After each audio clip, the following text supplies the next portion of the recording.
Assalamualaikum warahmatullahi wabarakatuh. Baiklah anak-anakku, kita akan belajar materi pencemaran lingkungan. Pencemaran lingkungan terdiri dari submateri yaitu pencemaran udara, pencemaran tanah, dan pencemaran air. Kita ketemu lagi dengan Bapak Dr. Ismail Siswanto dari SMP 26 Kota Malang.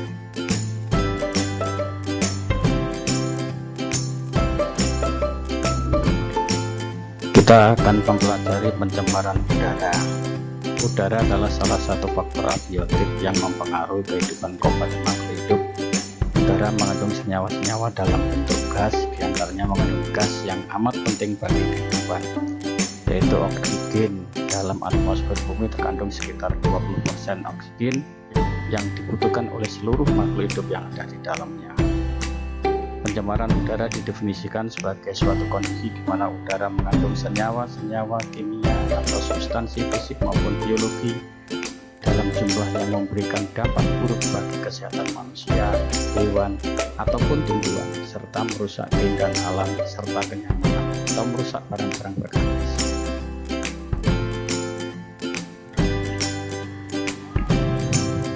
Macam-macam pencemaran udara. Pencemaran yang pertama adalah pencemaran udara primer. Pencemaran udara ini disebabkan langsung dari sumber pencemar. Contoh peningkatan kadar karbon dioksida yang disebabkan oleh aktivitas pembakaran oleh manusia. Yang kedua, pencemaran udara sekunder. Berbeda dengan pencemaran udara primer, pencemaran udara sekunder terjadi disebabkan oleh reaksi antara substansi-substansi pencemar udara primer yang terjadi di atmosfer. Misalnya, pembentukan ozon yang terjadi dari reaksi kimia partikel-partikel yang mengandung oksigen di udara.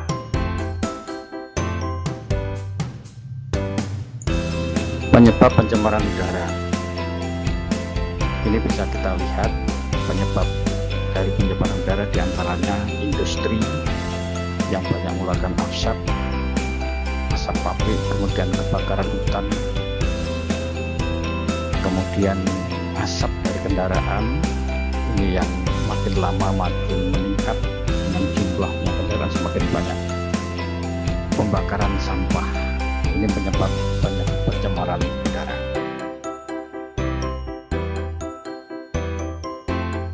Penyebab pencemaran udara.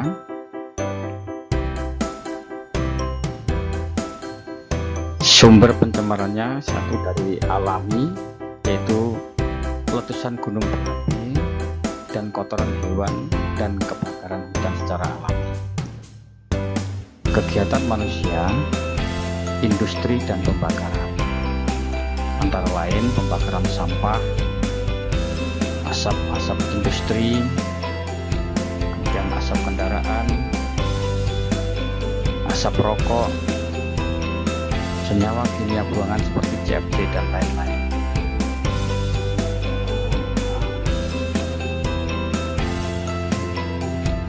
Dampak pencemaran udara. Yang pertama, bagi kesehatan. Bagi kesehatan menyebabkan ispa, emfisema paru-paru, sesak napas, kanker, dan kepikunan. Bagi tumbuhan menyebabkan hujan asam. Hujan asam menyebabkan tanah tidak subur. Kemudian yang ketiga, rusaknya ozon. Pemanasan global ultraviolet masuk menyebabkan kanker kulit. Yang keempat, efek rumah kaca. Cuaca tidak menentu, badai-badai, permukaan laut meningkat, es di kutub mencair.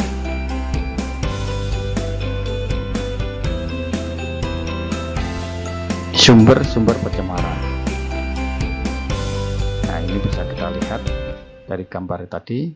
Kalau yang bagian depan, slide depan tadi, ada gunung meletus, ada industri, kemudian asap kendaraan, dan semuanya ini akan berterbang ke udara.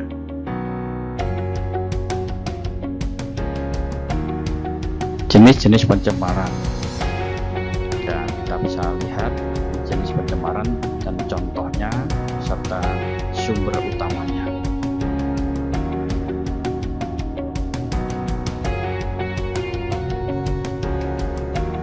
Jenis pencemaran udara, ada pencemaran primer seperti yang kami utarakan di depan tadi. Pencemaran berasal langsung dari sumber asalnya.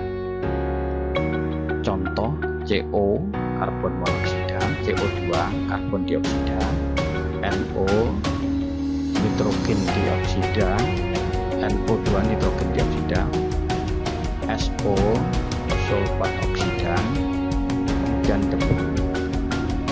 Yang kedua, pencemaran sekunder. Pencemaran yang berasal dari reaksi dengan substansi lain. Contoh, asam nitrat atau HNO3. Yang kedua, asam sulfat atau H2SO4. Akibat pencemaran udara dapat menyebabkan gangguan visibilitas, gangguan psikologi akibat kebisingan, timbulnya penyakit-penyakit pada alat pernapasan, penurunan produktivitas tumbuhan dan hewan akibat hujan asam, kerusakan pada bangunan akibat hujan asam. Akibat pencemaran pada paru-paru. Nah, ini bisa kita lihat kalau paru-paru kita tercemar dari udara yang kita hirup, maka paru-paru kita akan rusak seperti barang ini. Nah, yang sebelah kanan ini jauh lebih parah lagi.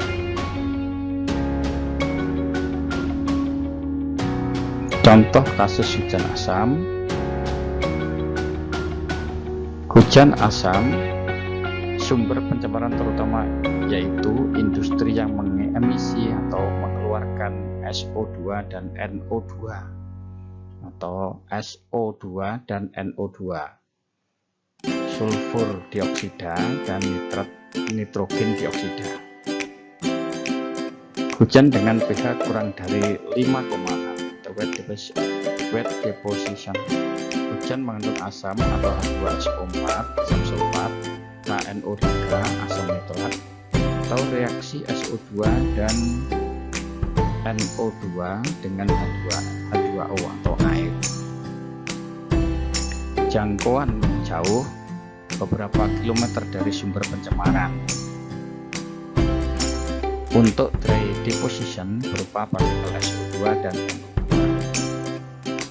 menyebabkan kerusakan pada tumbuhan dan bangunan.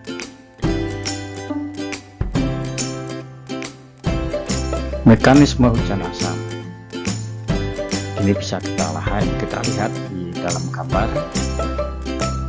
Industri yang menghasilkan SO2 dan NO2.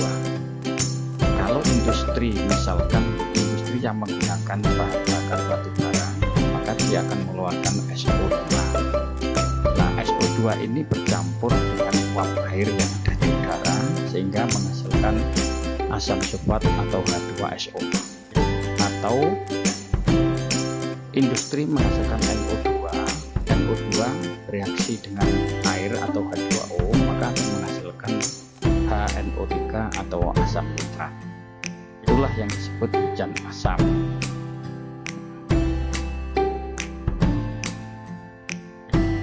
Akibat hujan asam, nah ini hutan ya, karena sering kena hujan asam maka tanahnya menjadi tidak subur, banyak tumbuhan yang mati. Patung-patung maka akan rusak dengan akibat kena hujan asam, karena sifat asam adalah korosif atau merusak. Kasus aktual pencemaran udara perkotaan. Nah, ini bisa kita lihat sekarang di Jakarta, di kota-kota besar lainnya yang penuh dengan industri, bisa saja Surabaya, Semarang, kemudian Ujung Pandang dan lain sebagainya. Ini udaranya sudah banyak yang tercemar.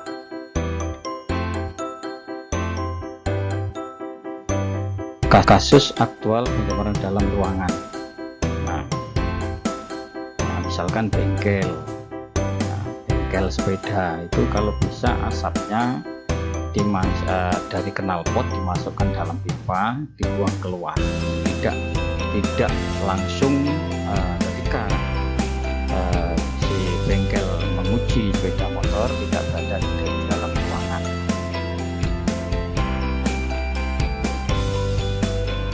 Apa yang dapat kita lakukan untuk menjaga lingkungan dari pencemaran?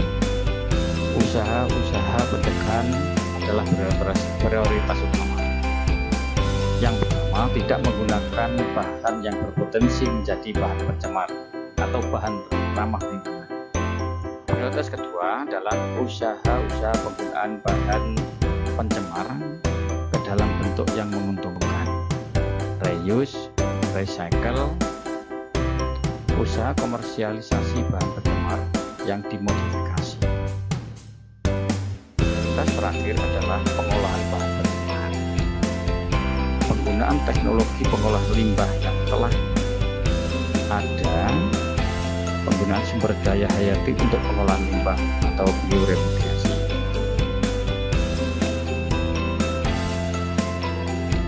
Penggunaan MRT. Nah, di negara-negara yang maju, bahkan sekarang di Jakarta sudah ada MRT. Di Jepang, di Amerika, kemudian di negara-negara maju yang lainnya, transportasi umum sudah menggunakan MRT ini. Satu keuntungannya dari MRT adalah tidak banyak menimbulkan polusi udara, mengurangi kebisingan. Kemudian keuntungan yang lainnya adalah dapat mengangkut banyak orang. Nah, lain dengan di negara kita ini mungkin sedikit-sedikit dengan kendaraan sepeda motor. Nah, banyaknya kendaraan sepeda motor inilah yang menyebabkan nanti udara di negara kita semakin meningkat.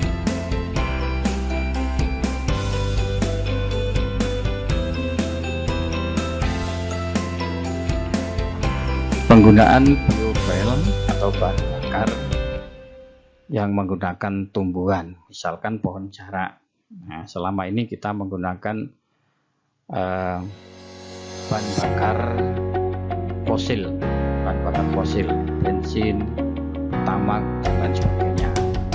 Nah, ini semuanya bahan bakar fosil. Nah, sekarang di negara kita sedang dikembangkan penggunaan biofuel atau menggunakan pohon jarang atau buah jarang, atau sekarang dikembangkan juga dengan menggunakan singkong atau buah singkong.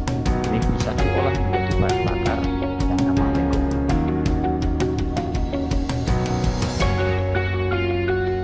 Penggunaan tumbuhan penyerap CO2. Nah, ini adalah pohon terbesi.